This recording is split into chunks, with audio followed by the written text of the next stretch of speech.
আচার্য চাণক্য তার বলা নীতি আজও মানুষের জীবনে উপযোগী। তার নীতি মানুষকে সঠিক পথ দেখায়। আপনি যদি আচার্য চাণক্যের পথ অনুসরণ করেন তাহলে আপনি সফল হতে পারেন। তাহলে চলুন আচার্য চাণক্যের এই উপায়গুলি জেনে নিন। প্রথম, আত্মবিশ্বাস। আত্মবিশ্বাস একজন মানুষের সবচেয়ে বড় সম্পদ।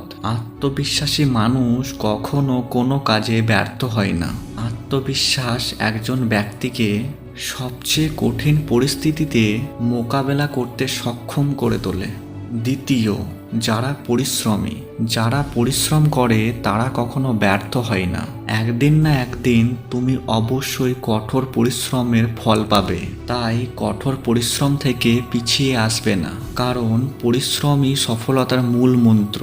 তৃতীয়, জ্ঞান কোনোভাবেই নষ্ট হয় না। সে বইয়েরই জ্ঞানই হোক বা কোনো কাজ করে অভিজ্ঞতার জ্ঞান, একদিন না একদিন তোমার এই অভিজ্ঞতা অবশ্যই কাজে আসবে। আর একজন জ্ঞানী ব্যক্তি কখনো জীবনে ব্যর্থ হয় না। হয়তো তার সময় খারাপ হতে পারে, কিন্তু একজন জ্ঞানী মানুষ সে ঠিক তার পরিস্থিতিকে কন্ট্রোল করতে পারে। আপনার যদি ভিডিওটা ভালো লেগে থাকে তাহলে অবশ্যই কমেন্ট সেকশনে কমেন্ট করে জানাবেন। ধন্যবাদ।